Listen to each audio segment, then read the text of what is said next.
अवधूत चिंतन श्री गुरुदेव दत्त. श्री स्वामी समर्थ. नमस्कार. आजच्या आपल्या व्हिडिओमध्ये आपण बघणार आहोत गुरुचरित्राच्या पारायणाची मांडणी शास्त्रोक्त विधीने मंत्रांसहित कशी करायची. सर्वप्रथम जो चौरंग घेतलाय आपण, त्या चौरंगावरती लाल वस्त्र टाकून त्यावरती स्वामी महाराजांचा, दत्तगुरूंचा फोटो ठेवा. फोटो नसेल तर हरकत नाही, असेल तर पहिलं मांडून घ्या. पुरुषांनी कपाळाला गंध लावायचा आहे आणि स्त्रियांनी हळद कुंकू लावायचं आहे. चंदनस्य महत्पुण्यम पवित्रम पापनाशनम आपदाम हरते नित्यम लक्ष्मीस्तिष्ठती सर्वदा. यानंतर तुपाचा दिवा लावायचा आहे. तुपाचा दिवा लावल्यानंतर त्याला गंध, अक्षता, हळदी कुंकू व्हायचे. ओम श्री दीपदेवताय नमः गंधाक्षत पुष्पम समर्पयामी. यानंतर आपण जी पूजा मांडणार आहे त्याच्या सर्व साहित्यावर आणि स्वतःच्या अंगावरती पाणी शिंपडायचे. एक फूल घ्यायचे, पाण्यामध्ये बुडवायचं, त्या फुलांनी सगळ्या साहित्यावरती पाणी शिंपडायचे, स्वतःच्या अंगावरही पाणी शिंपडायचे आणि म्हणायचे ओम अपवित्रः पवित्रो वा सर्वावस्थागतोपवी य स्मरेत पुंडरीकाक्षं सबायाभ्यंतर शुचिः. याद्वारे आपण जागेची आणि शरीराची शुद्धी केली. आता यानंतर आपण मनाच्या शुद्धीसाठी आचमन करणार आहोत. आचमन मनाच्या शुद्धीसाठी केलं जातं, ज्यामुळे पूजा अधिक एकाग्रतेने आपल्याला करता येते. आता आचमन करताना डाव्या पळीने उजव्या हातावर पाणी घ्यायचं आहे आणि 3 वेळा पाणी प्यायचं आहे. 4थ्या वेळा ते सोडून द्यायचं आहे. ओम केशवाय नमः, पाणी पिऊन घ्या. ओम नारायणाय नमः, पाणी पिऊन घ्यायचं आहे. ओम माधवाय नमः, पाणी पिऊन घ्या. ओम गोविंदाय नमः, पाणी तांबण्यामध्ये सोडून द्या. आता दिविराचम्य पुन्हा पहिल्यासारखंच करायचं. ओम केशवाय नमः, ओम नारायणाय नमः, ओम माधवाय नमः, ओम गोविंदाय नमः. आता हात जोडायचे. ओम विष्णवे नमः, मधुसूदनाय नमः, त्रिविक्रमाय नमः, वामनाय नमः, श्रीधराय नमः, ऋषिकेशाय नमः, पद्मनाभाय नमः, दामोदराय नमः, संकर्षणाय नमः, वासुदेवाय नमः, प्रद्युम्नाय नमः, अनिरुद्धाय नमः, पुरुषोत्तमाय नमः, अधोक्षजाय नमः, नरसिंहाय नमः, अच्युताय नमः, जनार्दनाय नमः, उपेंद्राय नमः, हरिये नमः, श्रीकृष्णाय नमः. यानंतर आता आपल्याला प्राणायाम करायचा आहे. ओम प्रणवस्य परब्रह्म ऋषिः परमात्मा देवता देवी गायत्री छंदः प्राणायामे विनियोगः. ओम भूर्भुवस्वः तत्सवितुर्वरेण्यं भर्गो देवस्य धीमहि धियो यो नः प्रचोदयातु. ओम भूः ओम भव ओम स्वः ओम मः ओम जन ओम तप ओम सत्यम ओम तत् सवितुर्वरेण्यं भर्गो देवस्य धीमहि धियो यो नः प्रचोदयातु. ओम आपो ज्योतिरसोमृत ब्रह्म भूर्भुवस्वरोम. आता हात जोडून सगळ्या देवांना आपण प्रार्थना करणार आहोत. ओम सिद्धिबुद्धिसहिताय श्रीमन्महागणाधिपतये नमः. ओम लक्ष्मीनारायणाभ्यां नमः. ओम उमामहेश्वराभ्यां नमः. ओम वाणी हिरण्यगर्भाभ्यां नमः. ओम सचीपुरंदराभ्यां नमः. ओम मातृपितृचरणकमलेभ्यो नमः. ओम कुलदेवताभ्यो नमः. ओम इष्टदेवताभ्यो नमः. ओम ग्रामदेवताभ्यो नमः. ओम स्थानदेवताभ्यो नमः. ओम वास्तुदेवताभ्यो नमः. ओम दत्तात्रेयाय नमः. ओम श्रीपाद श्रीवल्लभाय नमः. ओम श्रीगुरुभ्यो नमः. ओम सर्वेभ्यो देवेभ्यो नमः. ओम सर्वेभ्यो ब्राह्मणेभ्यो नमः. ओम पुण्यम पुण्याहम दीर्घमायुरस्तु. आता यानंतर आपण करणार आहोत संकल्प. संकल्प म्हणजे आपण हे जे गुरुचरित्राचं पारायण आहे हे कशासाठी करतोय ह्याचा आपण संकल्प दत्तगुरूंसमोर करायचा आणि मी हे पारायण पूर्ण करील असा एक संकल्प करायचा आहे. तर आता उजव्या हातामध्ये 2 पळी पाणी घ्या. त्यामध्ये हळद, कुंकू, अक्षदा आणि 1 फूल घ्या. यानंतर हे फूल, पाणी वगैरे सगळं हातामध्ये तसंच ठेवून दत्तगुरूंचं मनोमन स्मरण करायचं आणि म्हणायचं, हे दत्तगुरू, मी श्री गुरुचरित्राचे पारायण सुरू करीत आहे. त्यानंतर दत्तगुरूंना आपल्या मनातील पारायणामागील काय प्रयोजन आहे ते सांगा आणि पुढे म्हणायचं आहे, हे त्रिगुणात्मक त्रयमूर्ती दत्तगुरू, श्रीपाद श्री वल्लभ स्वामी, श्री नरसिंह सरस्वती स्वामी, श्री स्वामी समर्थ महाराज यापैकी कुठल्याही रूपाने माझे पारायण ऐकण्यास तुम्ही या आणि माझे पारायण पूर्णत्वास न्या.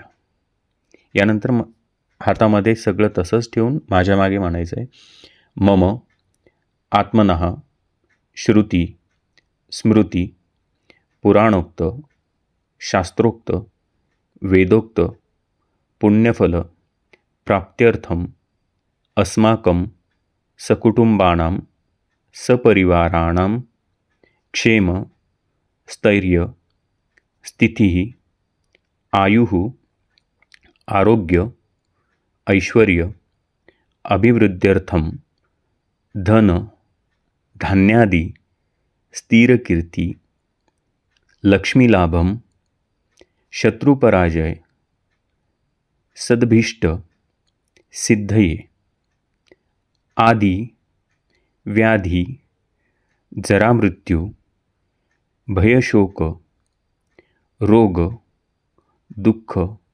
दारिद्र्य उपशमनार्थम अप्राप्तलक्ष्मी प्राप्त्यर्थम प्राप्तलक्ष्मी चिरकाल संरक्षणार्थम. श्री परमेश्वर श्रीपाद श्रीवल्लभ श्री सद्गुरु दत्तात्रेय देवता प्रीत्यर्थम श्री गुरुचरित्र पाठाख्याम कर्म करिष्ये तत्रादौ निर्विघ्नता सिद्ध्यर्थ महागणपती स्मरणम करिष्ये. वक्रतुंड महाकाय सूर्यकोटि समप्रभ निर्विघ्नं कुरु मे देव सर्वकार्येषु सर्वदा. श्री महागणपते नमः. अथ ग्रंथपूजा पुस्तकरूपिणे सरस्वते नमः. हरिद्रा कुंकुमाक्षदा समर्पयामी. धूपदीप नैवेद्यम समर्पयामी. हातातलं पाणी सोडून द्यायचं आहे. आत्तापर्यंतची आपली पूजा म्हणजे शरीर शुद्धी, मनाची शुद्धी, पूजा सामुग्रीची शुद्धी ही होती. या व्यतिरिक्त आपण सर्व देवतांना वंदन केलं. आता पूजेची खरी सुरुवात. पूजेची सुरुवात म्हणजेच गणरायाचं वंदन. तर ताम्हणामध्ये गणरायाची मूर्ती सगळ्यांनी घ्यायची आहे. मूर्ती नसेल तर गणरायाच्या प्रतीक स्वरूपात एक सुपारी ताम्हणामध्ये घ्यायची. सुपारी ठेवा. बाप्पावरती 4 पळी शुद्ध जल वहावं. म्हणायचंय, नाही म्हणता आलं तर शांततेने ऐका. ओम श्री महागणपते नमः. पादयोः पाद्यं समर्पयामि. अर्घ्यं समर्पयामि. आचमन्यं समर्पयामि. स्नानं समर्पयामि.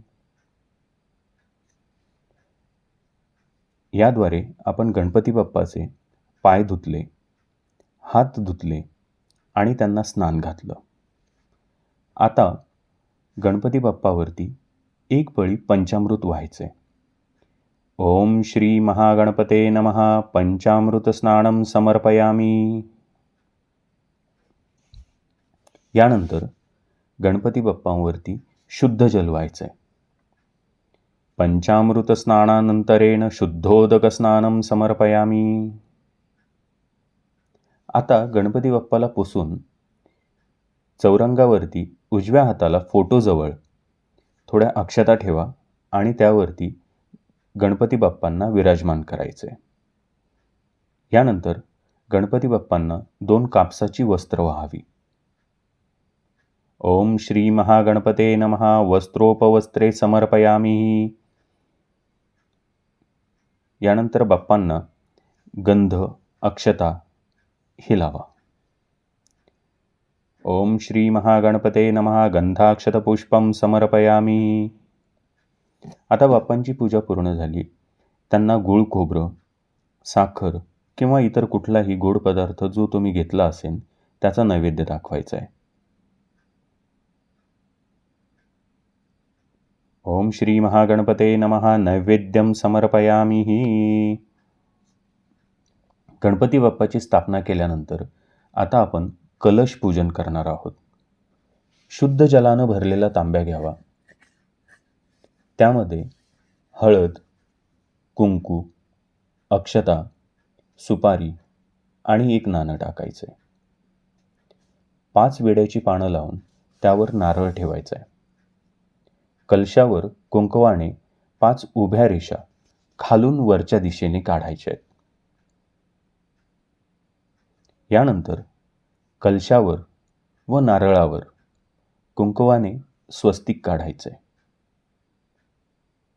आणि चौरंगावर आपल्या डाव्या हाताला फोटोजवळ अक्षता ठेवायच्या व त्यावर कलश स्थापन करायचे.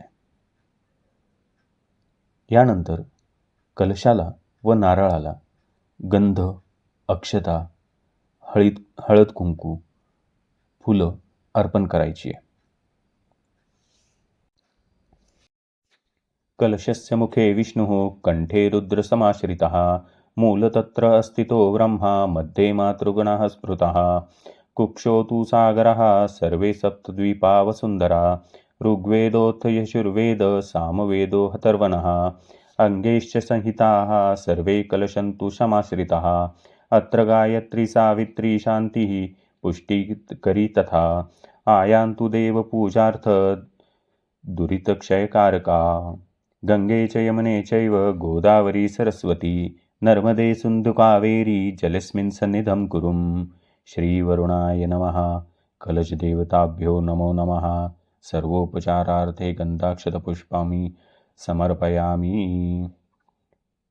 कलशाची स्थापना झाल्यानंतर चौरंगावर उजव्या बाजूला पुढील भागात शंख स्थापन करावा. शंखाची पूजा करावी. शंखाला गंध लावावा, फुले वाहावी. अक्षता वाहू नका. ओम श्री शंखाय नमः. गंधपुष्पं समर्पयामी. यानंतर चौरंगावर डाव्या बाजूला पुढील भागात घंटेला स्थापन करावं. हळद, कुंकू, अक्षता, फुले वाहावी. ओम श्री घंटादेवे नमः. हरिद्राम कुंकुम च समर्पयामी. यानंतर आपण श्री दत्तगुरूंच्या मूर्तीवर अभिषेक करणार आहोत. दत्तगुरूंची मूर्ती नसल्यास स्वामींची मूर्ती किंवा दत्तगुरूंचे प्रतीक म्हणून सुपारी ताम्हणात घ्या. प्रथम दत्तगुरूंचं ध्यान करावं. मंत्र खाली लिहिलेला आहे, माझ्यासोबत म्हणा. म्हणता नसेल येत तर सुरुवातीला ऐका, येईल आपोआप. ओम द्राम दत्तात्रेयाय नमः. ध्यानं समर्पयामी. आता मूर्तीवर अक्षता व्हाव्या. दत्तगुरूंना आपण पूजेमध्ये आमंत्रित करणार आहोत. ओम श्री दत्तात्रेयाय नमः. आवाहनार्थे अक्षतां समर्पयामी. पुन्हा मूर्तीवर अक्षता व्हायच्यात. दत्तगुरूंना आपण आसन देतोय. ओम श्री दत्तात्रेयाय नमः. आसनार्थे अक्षतां समर्पयामी. दत्तगुरूंच्या मूर्तीवर 4 पळी शुद्ध जल व्हायचे. ओम श्री दत्तात्रेयाय नमः. पादयोः पाद्यं समर्पयामी. अर्घ्यं समर्पयामी. आचमन्यं समर्पयामी. स्नानं समर्पयामी. दत्तगुरूंचे आपण पाय धुतले, हात धुतले, त्यांना स्नान घातलं. आता 1 पळी पंचामृत व्हायचे. ओम श्री दत्तात्रेयाय नमः. पंचामृत स्नानं समर्पयामी. यानंतर